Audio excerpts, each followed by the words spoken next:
What's up, foodie fam, and welcome to my podcast, What the Fuck, aka What the Fuck Am I Supposed to Do with That? It's a foodie podcast talking all about finding random shit in the house and what the fuck you can do with that.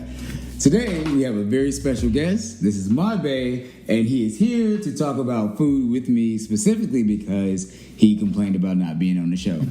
And I'll tell you later about the fact that we got into a drunk argument because he was not on the show. So he's here now, and we're going to talk about food.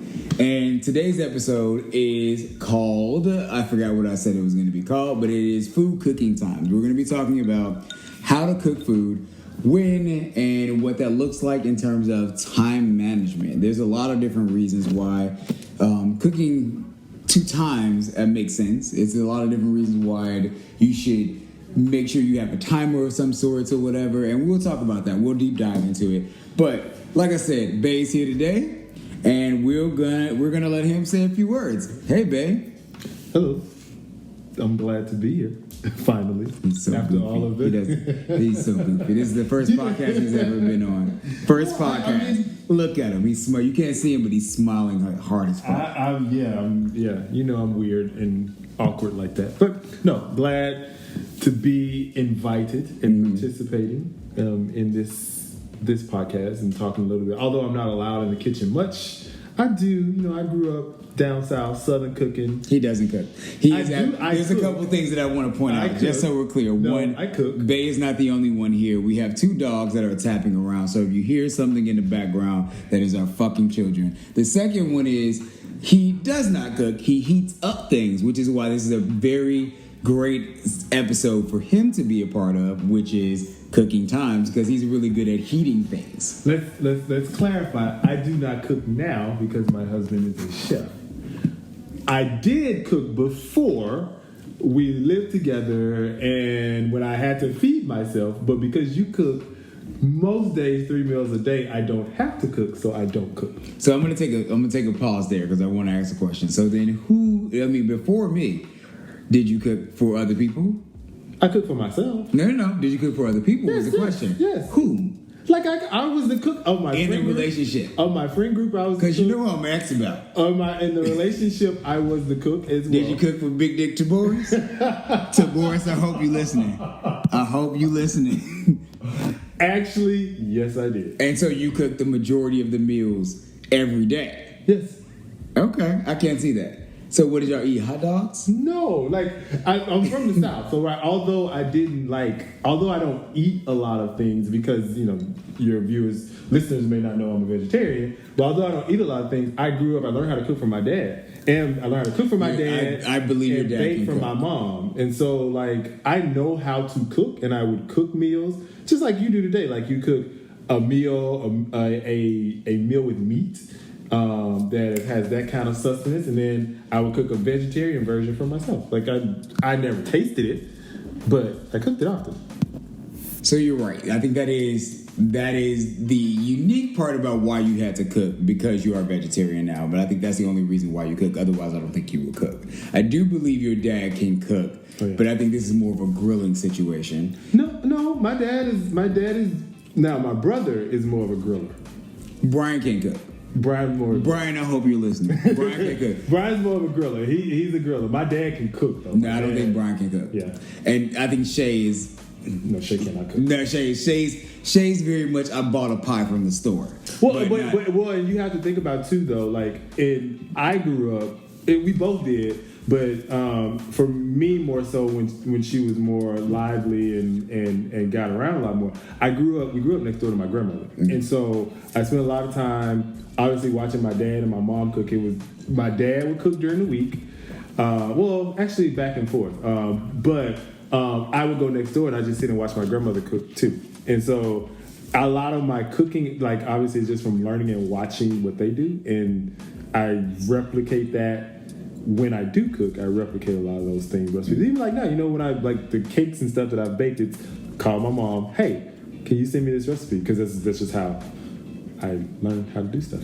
So I'm going to jump in there and just to clarify in terms of growing up next to your grandma, just so the audience knows, he grew up on a country compound. That's what I'm going to call it. So the family owned a bunch of land. There was a bunch of shacks shacks. They were not shacks. They were pretty much my shacks. grandfather had good old 12 southern acres. shacks. My grandfather had 12 one-room acres of houses. land. He had 12 acres of land. I think it's 12. 10 or 12 acres of land that he left. He willed 1 acre to each one of his kids. And you would think that, because I've been there, you would think that now that I've seen it, you would think that y'all would have more cooking space. Like in the homes? Just outside of the homes in general, just in whatnot, because there's a lot of acres, and so you have like house over here, house over there. I would have done like a community group fire pit, or like something like, you go to a park, or like parks have their little grills and whatnot, and you can have like the outdoor seating space and like the park benches and whatnot. I would have done that in the middle of the compound. So you've been there in the summer. Yeah. You know how hot it is. Well, then I would do it in the People winter. don't- In the people winter don't- times. I mean, the sad part is we hang out outside. That was Alexa. We just got something, and it's probably his fault because I haven't ordered shit. But Alexa keep dropping shit off every time. I mean, there's a ding every time some shit is dropped off. Keep going. Yeah, you've been there during the summer specifically, and it is hot as hell. Yeah. And so the least amount of time you're outside is better. Yeah. And so there's a lot, like you saw a lot of Atlanta. There's not a lot of like they didn't invest in a lot of like outdoor activity Infrastructure. because people like in the summertime you inside Just stay in the house. AC. So I want to transition talking about summertime and cooking and just cooking times in general, because this episode is about cooking times. So I think it's important that for a number of reasons to know how to cook and when to cook. I'm impatient. We know that. I've said it on this show before, but everyone knows I'm impatient and I want to cook shit and get it done quickly. And so for me, it's important to know the cooking times. There's a variety of different reasons to know it, but I think that for you, it's easier. So for example, cooking times for meat versus vegetables, right? So I can go down a whole spiel about, it takes X amount of time to cook chicken. Like chicken, dark meat takes longer versus light meat. That means about 10 minutes to 16 minutes or whatever. Or I can talk about a steak, which is a much quicker cook versus a pork chop, which is also quick, but they have different temperatures that you need to get to and whatnot. So the cooking times vary. But vegetables are pretty consistent across the board unless it's something thick and starchy or whatever. So I'll ask you a question in terms of cooking times. What is your go-to when you want a quick snack? When I want a quick snack. And give us the time it takes to make it. So my go-to when I want a quick snack, my go-to is always some form of breaded tofu or soy patty, right? So like the soy nuggets or the soy patty, like a quick snack to just get like protein in, and usually like you throw it in the oven because I can't stand any of it cooked in the microwave because it gets soggy. So at least with in the oven it has a nice crisp to it, I guess. Yeah. It's usually a good 10 to 12 minutes, and you got them good and hot and nice and toasty on the outside, and cooked on the inside really good. So I should mention a couple things here. One, Bay's kind of thick, so he's nice and toasty on the inside and crispy on the outside. He's a little chunky. He's a little thick in it. And then two, we have all put on a little bit of weight. Listen, you missed the Corona episode, so don't bring that up. But the other part would be that this man has told me that he is overcooked Hot Pockets in the microwave because he thinks they're only cooked well as if you need they have to be bursting out. Like bursting out. Like the inside has That's to be not bursting out. no. Same thing with There's cooking times on the package specifically to deal with this. Same thing with like mozzarella sticks. Like I have to see the cheese oozing out a little bit, not fully bursting, but like oozing out a little bit. I was like, that's ready to eat. No, that's not ready to eat. That is overcooked. No. So but this goes in. It leads into cooking times because we have to figure out how and when you need to cook things appropriately so that they're done correctly. So a common mistake, let's not say mistake, a common situation with black people specifically is they want to overcook food. I am of the school, the life, the love of steak, that my shit needs to be rare. Like almost like medium rare. I love it. It's seared perfectly. It's cooked to the right temperature. It takes a certain amount of time, and my steak is done perfectly. And it's still a little bit of juicy. There's some blood, some little pinkness, or whatever you want to call it. I know that my mom, who you've met, will literally not eat anything that's not like literally all the way cooked through, which it's brown and it's burnt and it's tough and it's burnt. That's not how steak is supposed to be made, which is going back into the cooking times. So I get the idea of wanting to have your food done a certain kind of way. And then another segue would be like, it's about safety. It's safety and sanity, right? So you do have to cook your food to a certain degree, temperature and everything like that, but that doesn't mean you need to overcook it. You as a vegetarian, why do you need it to be overcooked? Well, is that overcooking though? Yeah, it's overcooking. It's overcooking. I don't think that's overcooking. I don't. Because I just feel like, I mean, and there's only given an example of like 2 different items, right? And I don't feel that in those situations it's overcooked. It is I enjoy eating it a certain way, and that may not necessarily which is burnt. That is not. I never said burnt. I've seen your pizza rolls. No, I never said burnt. But vegetables are different, right? And so like I wouldn't want vegetables cooked somewhere. Actually, what's interesting is I think I told you the story. Like I remember growing up, one of the things I did not like vegetables growing up, and it goes to kind of something you just hinted at. Was talking about overcooked, and so I don't think I mentioned it here. We talked about how I grew up watching parents cook, but I'm from Mississippi, obviously, and I would watch my parents cook cabbage, and they cooked fried cabbage. And, Mississippi, they fry everything. Yeah. And my cabbage is better. I hated cabbage growing up because it was fried cabbage, and basically you take this leafy green and you throw it in the skillet full with oil and all these seasonings and stuff, and this limp green comes out, and it's just disgusting to me. To this day, I can't stand any kind of limp green. I do not like Bok Choy. So we talked about the Bok Choy, and so it's like, so I agree with you on you shouldn't overcook food. But I didn't. Those situations, I don't think it's, at least when in talking about the mozzarella sticks and the breaded patties and even pizza rolls, I don't see those as overcooked. So I'm gonna take a pause here and a beat, and I'm gonna segue off of the topic today for everyone. I think that you can create different food, and it can truly be something new. Mm-hmm.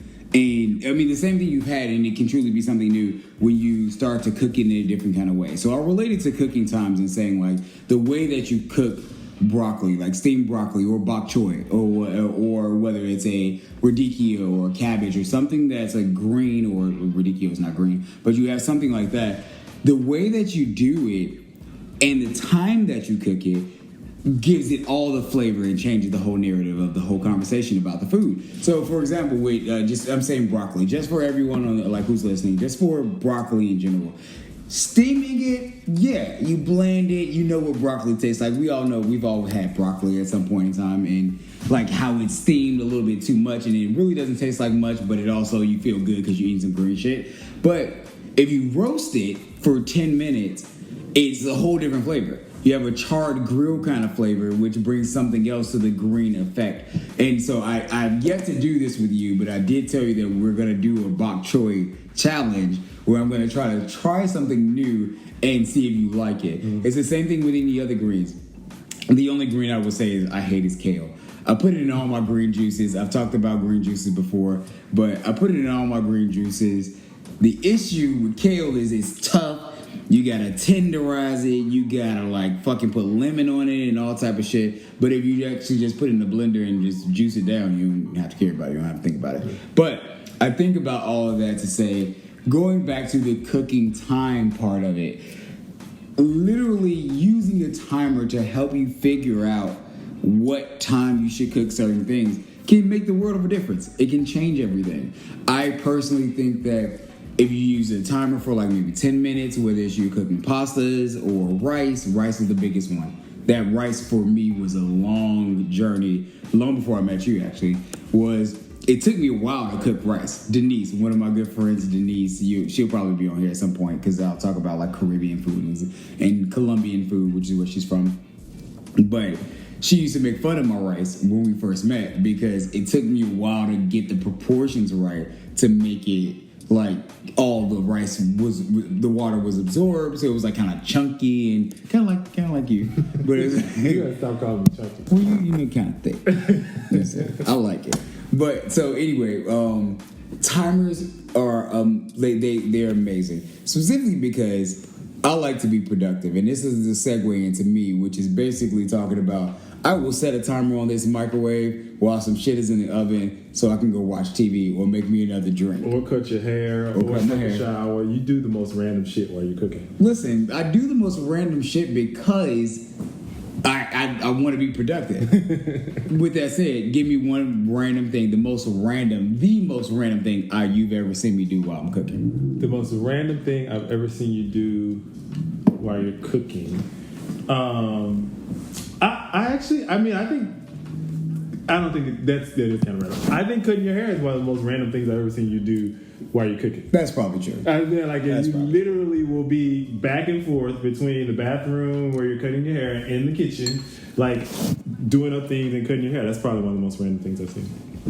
That leads me into the thought that we all make mistakes when we're cooking, especially within this is important of why you have timers and whatnot, because I burn things, you burn things, mainly you, but we burn things. This is not a talk about how bad of a cook I am. Well, yeah, no, that's a part of the conversation. They're cooking time. And I'm not a bad cook. Just to clarify, I'm not a bad cook. I'm just not as good as you. I can agree with that. Yes. I can agree with that. I will say you made that weird mac and cheese that No, and I admitted what was wrong with the mac and cheese when I made it. And you have not allowed me to make the mac and cheese again since because there's mac and cheese. Listen, go to GinRoeCooks.com. I have a loaded mac and cheese recipe. That's what you make. You do not make what he's talking about. It is the only thing that was wrong with the mac and cheese is because I don't do dairy, I don't do milk. And this time, my baked mac and cheese, I typically use soy milk. We only have vanilla soy milk, and the vanilla was too sweet for the mac and cheese. It didn't taste right. It didn't taste like grandma's mac and cheese. Yes. But it was okay. It was delicious. Had I used the right milk, it would have been good. Yeah, but that has nothing to do with the fact that you didn't do it right. You're cooking. Hey, there were people waiting to eat. We were waiting a long time. Again, back to cooking. You were not waiting a long time. Yeah, we were. Yes, you were, because I remember you were trying to pass off frying like chicken in olive oil, thinking it was healthier. Because that wasn't me. Yeah, no, that was you. That was absolutely you. Yes, no. Anywho, so now we've come to the next chapter, the next section of our journey, which is talking about what the fuck we're obsessed with this week. So I'm gonna start. I'll give a freeway, or I guess I don't know why that truck just like. Oh, let me pause this. So now we're on to the next section of our journey, which is what the fuck I'm obsessed with this week. So my featured item, and I'll give you an idea of what that's supposed to be, is what the fuck I just am truly enjoying this week, where I just realize I'm doing too much with or not enough with, but I still kind of care about it. So mine this week, my what the fuck obsession is coffee. Literally coffee. So give you guys backstory. We both love coffee. We love a shit ton of coffee. We eat it, drink it every morning. Usually I'll go to not Starbucks. You're a Starbucks person. I'll go to Dunkin' Donuts. And get us a good order when I'm like after the gym, because I work out in the mornings. We both work out in the mornings, even though he's chunky. And we go and get gas. We go to the Dunkin' Donuts. I get the coffees, the large coffees. And I try to play around with a different variety of what we use in our coffees, such as like almond milk, coconut sweeteners. So yeah, after I get the all the different ingredients and try to play around with different things at Dunkin' Donuts, I do think about, like, on the app, because I order my app because we're not waiting on line. We're not waiting on line. And going back to, I'm going to tell the story because you know the story, but they don't know the story. They're just going into Dunkin' Donuts. So we live in Brooklyn, just to give a high level. And when we're in Brooklyn, there's some ratchetness that's to be expected, but we love it. That's why we love it. That's exactly why we love it. So I remember the last time I went into this particular Dunkin' Donuts on Broadway in Bushwick / Bed-Stuy area, that there was a particular woman, I'm just ghetto, there was a particular woman who was yelling about her order and how she didn't have it right, or she was waiting on it and other people came in, and I proceeded to walk in and grab my shit from the counter because I did the right thing, which is the mobile app order, grabbed my shit, moved on out, and that was pretty much it. I felt like Beyonce because I feel like, listen, I want my shit when I want it, and I want it now. And so, fast forward back to the conversation we're happening, because that was a while ago. I just tried different things. So, like, I think that coffee can be, I'm learning, rather, that coffee can be used in a lot of different ways. One of them is that you can use it in food. We've seen it on Chopped and different networks and different TV cooking shows where it's put into desserts, or just your actual coffee, like literally strained with water and then a little flavor. You have your day-to-day caffeine fix. Or you do something where it's like, I want a chocolate mousse with coffee souffle or whatever the fuck it is. Coffee is literally one of the main exports next to cocaine from Colombia. Hey, and we are not proponents or endorsing the use. I am not endorsing the use of cocaine, yes. Although I have, or maybe I have or have not have enjoyed it just as much as coffee. But I think that coffee is a daily thing that I'm obsessed with. So I'll stop there, babe. What are you obsessed with this week? So that's a good question. So I might sound like a liar when I say this, because earlier I said I don't do dairy. However, there is one exception, which is cheese. Because I have an obsession with cheese on everything. And so even we been buying the trays of the variety cheeses, and I just have cheese with crackers, or the actual cheese on sandwiches, cheese by itself. It's like being at home all day. It's a good just snack. What is your favorite cheese? Pepper jack. I love a good cheese, but can you eat pepper jack by itself? No, you cannot eat pepper jack by itself. So I think for me, I love a good truffle. Yeah. I love a truffle. So anything truffle infused, and I think there's this at the food town that's near us. There is a place, there's a version or brand of cheese. I can't think of the name of it right now because it's hit or miss. Yeah. It's hit or miss when they have it. And I do love this cheese, and pepper jack is great, but this truffle cheese, that's amazing. And cheese is also, I think it's a good compliment to, because during the week I don't drink any hard liquor. I only do wine and sometimes beer. That's a lot. That is not a lie. That is not a lie. I'm sorry, do you consider Thursday the week? Well, if I had a rough day, okay, I might have a strong cocktail. Or if we just don't have wine in the house, then you would partake in some whiskey. But cheese is a good compliment to wine. And I usually have 2 to 3 glasses at night. So it's a good compliment to wine. It's a good snack. It's a good bedtime snack, so I'm not too full when I go to bed and don't get too much weight on me. From eating unhealthy things. You can say cheese is do you remember I said something about him being chunky? I'm not chunky. He's not chunky. He's very sexy. He's very sexy. I'll put a picture up and I'll show you exactly how sexy he is. Can I post a nude of you? No, you cannot post a nude. What about the picture I love of you sleeping in the bed with just a leg hanging out? No, it's just no. My baby poses in the bed. By the way, he's pretty much performing, I guess, throughout the night. No. But I guess I pose and you talk. So. And I talk. I do talk. I talk a lot. That's why we're here, because I talk quite a bit.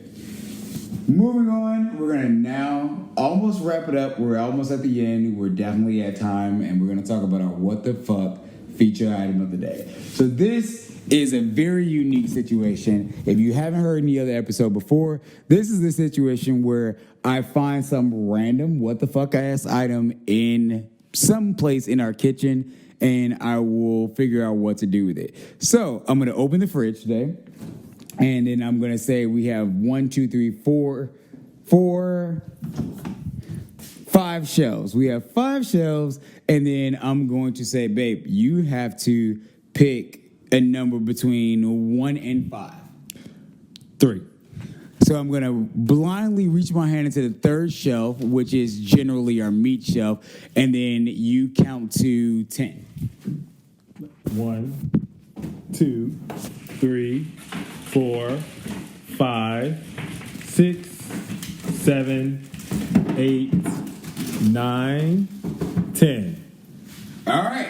So what I have pulled out at 10 seconds of counting, is a fillet of salmon. Salmon is a great fucking fatty fish, and that will be our what the fuck featured item of today. So for me, I like salmon. So give you a backstory. I didn't eat fish before, and I was kind of one of those ghetto people. I'm still from the hood that said salmon instead of salmon. And there's a bunch of different proponents or like things you should think about when it comes to salmon. So one, we want to prevent overfishing in our seas and whatnot, because salmon is one of the highest quality bought pieces of fish, and that does mean that we're overfishing, and like basically like the population of salmon, and wild salmon at least, is becoming a bit extinct. So keep that in mind. But we all know a bad bitch love a good salmon fillet when they go to fucking Red Lobster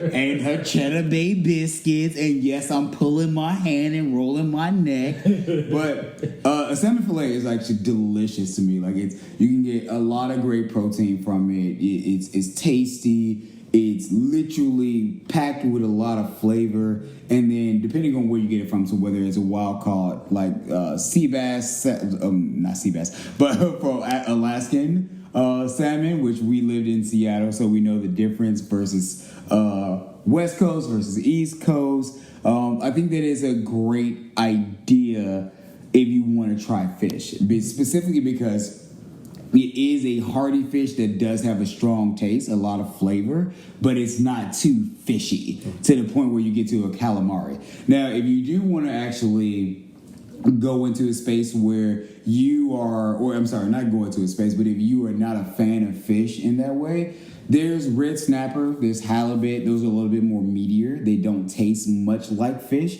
They taste a little bit more like, again, meat. So those are for you out there who actually enjoy a steak or a pork chop or something like that. That's your easy segue into this. But salmon is going to be your creme de la creme, or the best of the best when it comes to having a fresh, juicy taste of like the ocean.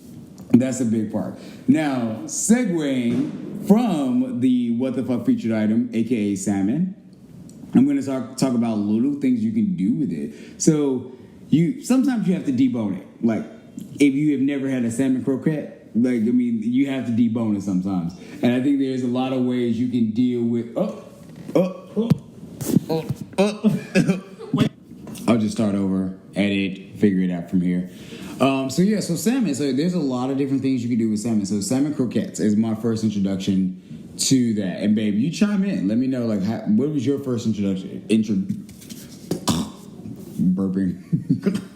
What was your first introduction to salmon? I don't know when my exact first introduction to salmon was. I know I had it as a kid, because one of the things I miss about when I left Mississippi and moved all over the country where all the places I live, is fresh fish markets. And so we would go to this place. My dad would take me and my brother to this place. I forgot the name of it. Like this little like hole in the wall fish market where you see all the fish floating around or swimming around in the thing, and they literally, you point out the one you want, they pull it out, they chop a head off if that's how you want it, and they fillet it or fix it the way you want it for you to take it home and cook it. And so that is where I first learned about fish. Now, the first time I actually prepared what I think was a really good salmon is I did a pecan crusted salmon. I thought it was pretty good. That was in my pescatarian days. I thought it was pretty good. A pecan crusted salmon is good. I think a crust on anything is always good. I think that with fish, that allows you to add a little bit more texture, a little bit more flavor to it. There's a bunch of a variety of things. So my go-to spices, I'll say this in many episodes that you guys listen to, is garlic, salt, and pepper. Love those three. That is my blend. I should probably come up with some blend for me in general that I can sell to you guys at some point. But with fish, I do the same three, but I also add in like either dill or thyme or rosemary, specifically because they're herby, they bring in a lot of flavor, and then you have fish, which is this kind of like wild, kind of soft flavor. Adding in those herbs changes the whole thing. It makes it a little bit more palatable for people. And back to you guys who don't enjoy fish as much or are looking to experience fish more, those kind of herbs changes that. To your credit, what you just said was like adding it a crust of some sorts changes the whole game too. I have a question. Yes. What is the deal with citrus with fish? Citrus is, there's a couple different things. So the first time I actually cooked citrus with fish was lemon with tilapia. I don't eat tilapia anymore. I think tilapia is gross. It's gutter fish. It's gutter fish. Nobody told you that when you were young. But yeah, now I know it's gutter fish. But citrus actually, citrus in general brings out the flavors of everything. Period. So like regardless of what you use it on, where and how and what citrus you use will enhance the flavors. So fish being somewhat, not gonna lie, some of it is kind of bland in a way. Some different fillets or whatever you're using, it literally doesn't have a taste. You're just eating soft meat in a way. That's how that's kind of how I see it. Like you're eating like a soft meat. So adding in citrus really heightens and brings out the flavor of the fish naturally. And that's why a lot of people do that or cook it with fish and stuff like that. So one of the things I saw recently was, I think it was Danny Choi. He does a chef show. He cooked a whole fillet, but whole fish, and he was basically saying something interesting that he cooks for his family, which is super easy and quick. He basically took the whole fish, I think it was a snapper, actually cleaned it, seasoned the skin and scales and everything, gutted it, removed the bones, put in a bunch of lemons and oranges and different flavors, salt and pepper obviously, cooked it, and then he had a whole display of a full fish that the entire family could enjoy. So I think that citrus to anything is great. Citrus to fish, it depends on what it is. But I always go with lemon or a lime. That's how I see it. Okay. So we've come to the end.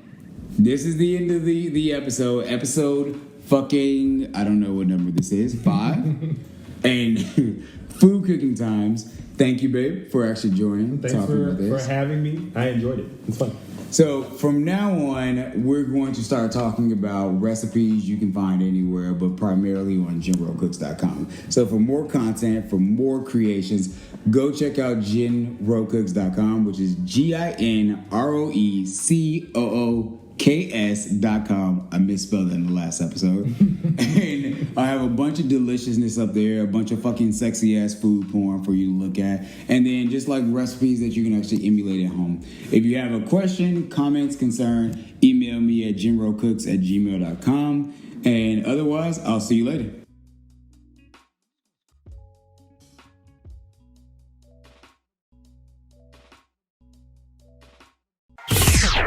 It's only entertainment.